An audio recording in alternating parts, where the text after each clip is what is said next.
A long journey. I started first of all professionally coaching at Manchester United. I was started there when I was 21, and I had 8 years working there, learning my trade. I then sort of transitioned out of academy football into working with first teams, and I had 2 years working League One, League Two, and it was a case of have gloves will travel. So I was working with Rochdale, did a bit with Stockport, Macclesfield, and just doing like a day or two a week with each of those clubs. Yeah. And then I was fortunate enough. 2008, I got the first team job at Queen's Park Rangers, which was a tumultuous time. If anybody ever gets to see the documentary, the 4-year plan, Yeah. you'll get to see just how crazy it can be at certain football clubs. And then from there, I decided after about 6.5, 7 years, I got the opportunity to go and work abroad. I had 3 years working out in the UAE with the top team out there, Al Ain FC. It was great. Took the family out there. Got the opportunity there to coach in the Asian Champions League, so against the best teams across Asia, and go to some really interesting countries you wouldn't usually get to, like the likes of Iran and Uzbekistan, Turkmenistan, and places that you're not exactly going to go on holiday to. And then after that, I had 9 months working with the Taiwanese national team. A friend of mine took the job there, and at that point, I thought it'd be great. It was something I hadn't done, working with a national team setup. So I had the joy of that. And then I came back to the UK, had 18 months at Manchester City, heading up their goalkeeping recruitment, from first team all the way down to under eights, looking after all those goalkeepers coming in and through. And then that brings me up to now. I've been in at Stoke City for the last year, working with the first team goalkeepers. So, I mean, that's a shortened version, but that's pretty much my career to date. I mean, academy, you're looking 100% on development. Yeah. So, the aim is just nurturing talent and bringing it through, and working with you've got your plan and understanding where the sort of targets you should be hitting at certain age groups, and making sure you get the right information into them and help them hit those targets. Yeah. Obviously, then within first team, your target is to win games. So where I'll have some development targets during the season, it's going to be a lot more immediate. So we've got Sheffield Wednesday on Saturday away. We played last night, so we'll be in. The lads have been off today. We'll be in Thursday, Friday, and all of the work's going to be about how we stop Sheffield Wednesday and how we beat them. So it's all very much immediate. Whereas obviously on the youth side, it could be a 5-6 year plan. The goalkeeper position, for me, it's the hardest position in any football team, because if you make a mistake, usually it's a goal. And how do you manage as a goalkeeper coach those lows and the confidence levels of the goalkeepers? Well, I mean, the first thing is that as a goalkeeper, you've got to understand that a mistake is part of your job. It's like a winger can have a bad 40 minutes in a game, and then they get a ball cross and score, and nobody's really worried about the mistakes that they've made, miss-hit crosses and passes. For a goalkeeper, you cannot afford to make a mistake. The biggest thing for me when I'm working with keepers is, I talk about understanding that mistakes will happen, but we try to keep a distance between them. So I use the analogy of, if you go past like an oil refinery or an engineering works, you see signs up there saying there's been so many days since the last incident or accident. And that's because they know it's so dangerous there is going to be an incident, but they pride themselves in the time between. And with goalkeepers, that's what you work on. I take a lot of the emotional sting out of stuff. So when we talk about things, the emotions out of it. There's no hot reflection in a game. So, for instance, last night, one of the goals, the goalkeeper wasn't great on. Now at half time, I'll talk about very much the matter of fact and the details of it, so that it doesn't happen again. But, I'll take that emotional sting out of it, because you've got to analyze things coldly, calmly, and take that sort of the fear factor, take out the emotion out of it. Being able to get the best out of your ability and your skill levels under pressure. So in my line of work, I look at, I've seen lots of goalkeepers over the year where, on a training field, they're fantastic. They've got high levels of skill, balance, creativity. But then when they go into the match scenario, they freeze, and they only get a small percentage out of their ability. So for me, that high level performance is getting the most out of your ability in that match environment. Yeah.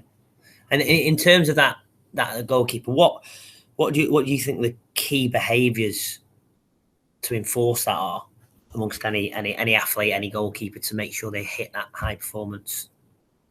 Well, I think that the first thing is to practice as close to the match as possible.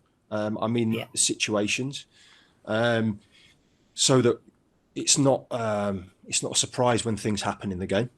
Gone are the days where you'd just be jumping over hurdles and catching balls. I think things have moved on now, where it's more about recreating those match situations. When I first started out coaching, I would look at things where goalkeepers are able to do things in training, and then it wasn't transmitting into their match performance. And naively, as a young coach, I was saying, well, they couldn't transition between practice and matches. Whereas the reality was, what I was coaching wasn't close enough to the game. So you see lots of wonderful practices on YouTube where it requires a real mental leap from the goalkeeper to understand what they're working on and how that fits in the game. Yeah. So a big thing for me is I'll be working on snapshots of what's going to come up in upcoming games. And it's got to be relative. The movements, the problems, the decision making, decision making is the biggest one. Because you can practice anything in isolation, but then once you're under pressure and you've got multiple things happening, you've got chaos in front of you, you've got to be able to manage that chaos. And it's all well and good just coaching in isolation and then just expecting on match day that when there's another, a million things happening, that they're just going to get it right. So, to have that practice as close to the game is key for that. It's having everybody singing off the same song sheet, coming in together. Like with me, the culture I'll have with the goalkeepers is hard work, trust, and honesty within the group. And I mean, hard work goes without saying. If I think about the culture that we've sort of instilled in our players since we've come in over the last 12 months, it's about that work ethic for each other and helping each other, having a structure and belief in the dressing room, and the kind of behaviours that are on the field and off the field. So, how you behave in the dressing room, how you behave in the canteen, how you behave in the gym, everything there has got to be professional. You're on time, you're respectful of others, and you work together. So you can't have any renegades in that. I think as soon as you have people that go against the culture, and you have a counter culture happening, that's when you end up with splits in the dressing room and you end up with cliques. And it's important that once you bring that culture in, everybody sticks to it, no matter who they are, star player, young player coming into the team, and everybody abides by those rules. I think everybody, should have, or should have found opportunities to. Yeah. I mean, the things that certainly within our job that we've had to get used to is the lack of training time.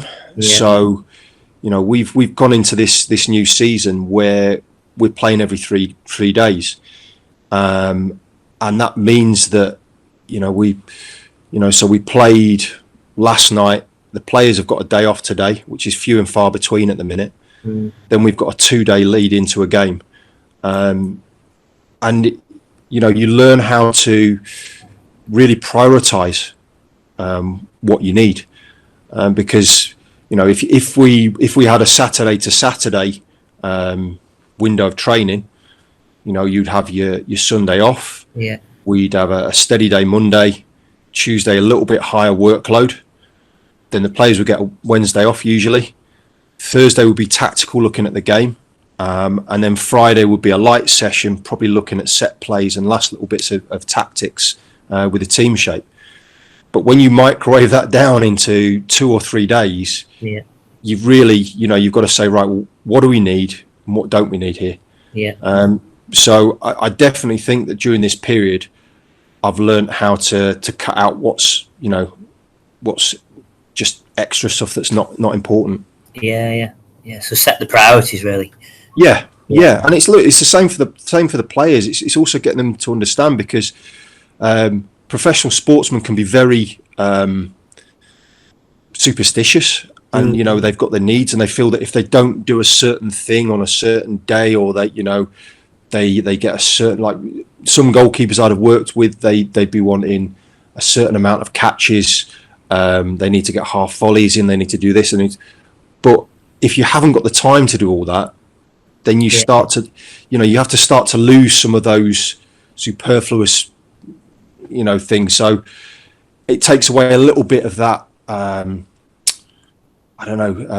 sort of need for things. Yeah. Where actually, they're not needed to actually, to complete the task. I mean, it's interesting because in a couple of the roles that I've been in, we've had a picture of our elite goalkeeper, and particularly when I was working on the recruitment side of Manchester City, we had our picture of an elite goalkeeper. What the makeup of that goalkeeper was technically and tactically. Yeah. And I'd break it down into, we had what we called the Magnificent Seven. Yeah. And it was a very basic window, but we looked at it, split the goalkeeper up into protecting the goal, protecting the space, protecting the air, controlling play, changing play, and then we had the physical attributes, which were speed, agility, power and balance. Yeah.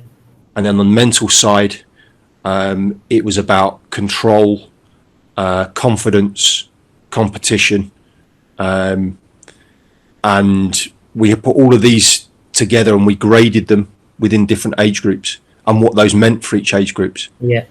But it's having those balance across there. Yeah. And I think, I go back to when I worked at Manchester United, we had the same thing, and we balanced. We looked at our elite model was Van der Sar. Yeah.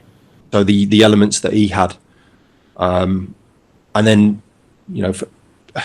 for me, that the thing that overrides all of those is the mental strength, the psychological side. Most proud of the amount of goalkeepers that I've worked with that have gone on to have good careers in the game. The main reason for me becoming a coach was, as I was a young goalkeeper coming through, I didn't have that goalkeeping coach mentor, certainly not on a regular basis. And so I wanted to give something back and help goalkeepers get what I hadn't got. So for me, you know, it's not about, listen, it's nice to win trophies. It's nice to, you know, get promotion here and reach finals and what have you. But for me, it's seeing young goalkeepers that I've worked with go on and have great careers. Yeah. And just knowing that, you know, I've helped them in some small way, you know, for over however long to reach those points. And I love it. Listen, I love watching football now, and I'll see goalkeepers that I've worked with playing, and it's, you know, and I'm in contact with a lot of them. Yeah. As you'll know, as a teacher, you stay a lot, you know, you stay in touch with a lot of your pupils in, you know, in the past, and it's great to see them sort of spread their wings and fly. Yeah, no, I totally agree with you with that. That's what I do. My job for is to develop people, make people better, and hopefully they go off and be successful in whatever they do. I've got three. Yeah. I've got three role models, and they're as much mentors for me. So two coaches that I worked with at Manchester United, and that was Tony Coton, who was first team goalkeeping coach, and Rich Hartis, who was head of the academies. He's now first team goalkeeping coach at Manchester United. So those two were big figures in my life. You know, they really sort of guided me along the pathway of coaching, how to understand the real intricacies, the details, and like with TC, it was very much about understanding, working with the elite level goalkeepers, and how to work with a certain egos, and you know there'll be certain goalkeepers. If you're working with a senior pro, it's not as easy to go straight in and say, right, you're not doing this right, you need to do that. You might have to go round the problem a little bit. Yeah. And he gave me certain techniques and coping strategies for that. With Rich Hartis, he really got me to learn to think on my feet. Yeah. But when I first started at Manchester United, I always am very keen on planning and organising. And for the first 2-3 months that I was working with him, he would come in and just take my coaching plan off me and just throw it away and say, no, I want you working on something else tonight. And I'd just have 5 minutes to think, oh my God, right, okay, I've got to come up with something. So those two are heavily, and then the other one will be Eric Steele, who's known as the guru in goalkeeping coaching terms. Steely's helped me, like, put me forward for jobs as I've come through as a young coach, and you know, most of the positions I've got, you know, he's put me forward for. And he's always at the end of a phone to sort of, you know, he was, you know, first team goalkeeping coach, Manchester United, Manchester City, Aston Villa, Derby, you name it. He's worked with England, so he's somebody that, you know, I aspire to having a career like that. Hard work. Honesty. And trust, both ways. You know, I think those are three foundations of the work. For me, it comes, my non-negotiable for myself is empathy. As a coach, that's my number one thing, is that I have to understand the situation that they're in and understand how they want to be dealt with, coached, and then that leads to the trust. And from everybody, listen, the hard work and the honesty in there, you know, it's key. If you don't have that in the players that you're working with, you know, the rest don't matter. Believe in myself more. You know, belief. I think that's a big thing. I think that as a coach, as a player, I didn't have belief in myself until I was probably in my mid to late 20s. You know, and I would say for the young generation, you know, you've really got to just believe in yourself first. You're always going to have people who believe in you, push you on, but it's you that counts, your self-belief that counts. The main components I would have every single day. There will be an element of footwork and handling. So that's from me. My goalkeepers, when they come in the morning, though, before they even start with me, they'll go with the sports and conditioning lead, and he will take them through some pre-activation work, and it'll be goalkeeping specific. So it will be things working on things that are coming up in the session. So if it's a power session, if it's a fast movement session, he'll get them ready for that on the physical side. When they come out to me on the grass, we will, like I say, we'll work on footwork and handling. Those patterns will be high repetition, movements that are going to be key to the work that we're going to do in the session, and handling work that's going to be key to the session, whether it's shot stopping or cross taking. We'll then go into a number of different practices, and I'll split that up depending on the needs of the game that's coming up. So if, for instance, we know we're coming up against a team that we're going to get a lot of aerial pressure, then we'll work on crosses and patterns of shots from close in distance, and work through that. That will probably be a good 20-25 minutes. We'll always finish them with different types of distribution, short and longer, depending again on how we're going to play out as a team. And then the goalkeepers will go over and join the squad at that point, and I'll work in behind them as they're with the team. So it might be the manager or the assistant manager leading the session, whether it's a tactical session or a game-based session. And then I will link some of the things that we've been doing and some of the things that are going to come up in the match in that work while they're with the team. How important is kind of distribution in the modern day, like kind of goalkeeper? Yeah, it's massive. I mean, look, it always has been massive. I think over the last 10 or 15 years, it's become bigger. You're seeing goalkeepers now being used more as an outlet. You look at Manchester City with Ederson. I mean, his distribution and his quality on the ball, for me, is the best in the world. And you look at how important that is to the way that Manchester City play.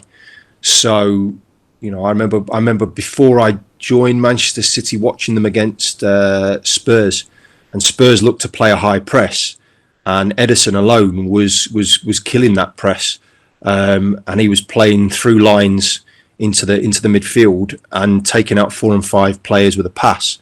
So it is important, and we work a lot on it. From our point of view at Stoke, we look at building from the back. So we will start with playing out through the defence, but then we'll be looking at, if we come up against a team that's going to high press us, can we play the ball into the wide fullbacks, or are we going to go direct into the front players and play off there? But it's massive. Really just highlighting the things that you're going to be facing. So, I mean, the warm-up I'll do with our goalkeepers, they will have some general handling with the ball coming in at different heights. There'll be some predictable stuff and some unpredictable. So we'll work back from 6 yards, 12 yards, 18 yards with different types of strikes. They will then have their passing practice, again, over different distances and different passes. We'll have an element then of cross-taking and some shot stopping, which is a lot less predictable. And it's just getting them ready, really. I mean, on any match day, obviously, you're going to have the different weather conditions. So even just for that, to see, which way the wind's blowing when you're kicking it, when you're receiving a high ball and that. And the key there is not to do too much, so you're not going to get fatigued. But equally doing enough that when you go into the game, you feel that you're physically ready to perform.